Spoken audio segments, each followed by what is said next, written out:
like, even after the 7 decades of our independence, the people in this country are deprived of a small piece of land for agriculture and also not having shelter.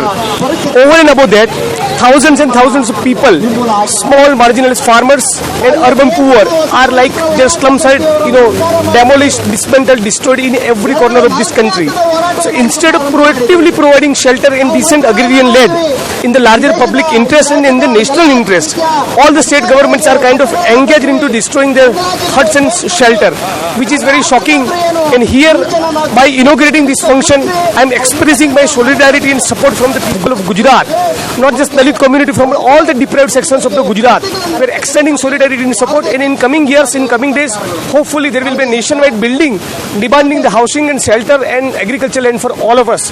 Here I've been, the information that I've been able to gather from the activist friends, that from 96 to onwards, there have been more than 4 lakh forms which have been filled up demanding agricultural land, and around 10 lakh forms have been filled up demanding housings, which is denied by all the subsequent governments.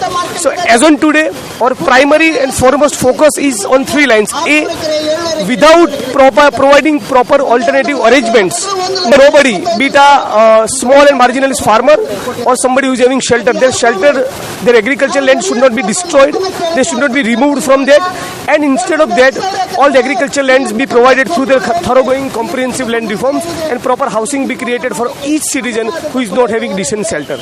ಭೂಮಿ ಮತ್ತು ವಸತಿ ಹಕ್ಕು ಹೋರಾಟ ಸಮಿತಿ ಏನು ನಿರಂತರವಾಗಿ ಹೋರಾಟ ಮಾಡ್ತಾ ಬರ್ತಾ ಇದೆ, ಈ ಒಂದು ಹೋರಾಟದ 5ನೇ ಸುತ್ತಿನ ಹೋರಾಟದಲ್ಲಿ ಇವತ್ತು ನಾವಿದ್ದೇವೆ.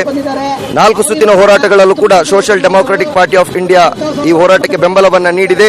ಈ ಮೂಲಕ ಈ ಹೋರಾಟದಲ್ಲಿ ನಾವು ಏನು ಹೇಳ್ತಾ ಇದ್ದೇವೆ ಅಂತ ಹೇಳಿದ್ರೆ, ಸಿದ್ದರಾಮಯ್ಯರವರು ಕೇವಲ ಜಾಹೀರಾತನ್ನ ಹಾಕಿ ನುಡಿದಂತೆ ನಡೀತಿದ್ದೆ ಅಂತ ಹೇಳಿದ್ರೆ ಸಾಕಾಗುವುದಿಲ್ಲ. ಇಲ್ಲಿ ಭೂಮಿ ಮತ್ತು ವಸತಿ ವಂಚಿತರೇನಿದ್ದಾರೆ ಅವರಿಗೆ ಕೂಡಲೇ ಅವರಿಗೆ ಭೂಮಿ ಮತ್ತು ವಸತಿಯನ್ನ ಸಿದ್ದರಾಮಯ್ಯ ಸರ್ಕಾರ ಮಂಜೂರು ಮಾಡಬೇಕು ಅಂತ ಹೇಳಿ ಈ ಒಂದು ಸಂದರ್ಭದಲ್ಲಿ ನಾವು ಕೇಳಿಕೊಳ್ತಾ ಇದ್ದೇವೆ. ಇದಕ್ಕೆ ಆಳುವ ಸರ್ಕಾರಗಳು ತಲೆಬಾಗದಿದ್ದಲ್ಲಿ ಮುಂದಿನ ದಿನಗಳಲ್ಲಿ ಇನ್ನೂ ಬಹಳ ದೊಡ್ಡವಾದಂತಹ ಹೋರಾಟವನ್ನ ಇದೇ ಒಂದು ವೇದಿಕೆಯ ಮೂಲಕ ನಾವು ಮಾಡಲಿಕ್ಕೆ ಇದ್ದೇವೆ. ಖಂಡಿತವಾಗಿಯೂ ಜನಪರ ಕಾಳಜಿ ಇದ್ರೆ ಇಲ್ಲಿಯ ಸರ್ಕಾರ ಕೂಡಲೇ ಈ ಒಂದು ಜನಸಾಮಾನ್ಯರಿಗೆ, ಬಡವರಿಗೆ ಮತ್ತು ರೈತರಿಗೆ ಭೂಮಿ ಮತ್ತು ವಸತಿಯನ್ನ ಕೂಡಲೇ ಜಾರಿಗೊಳಿಸಲಿ ಅಂತ ಹೇಳಿ ಈ ಒಂದು ಸಂದರ್ಭದಲ್ಲಿ ಕೇಳಿಕೊಳ್ತಾ ಇದ್ದೇವೆ.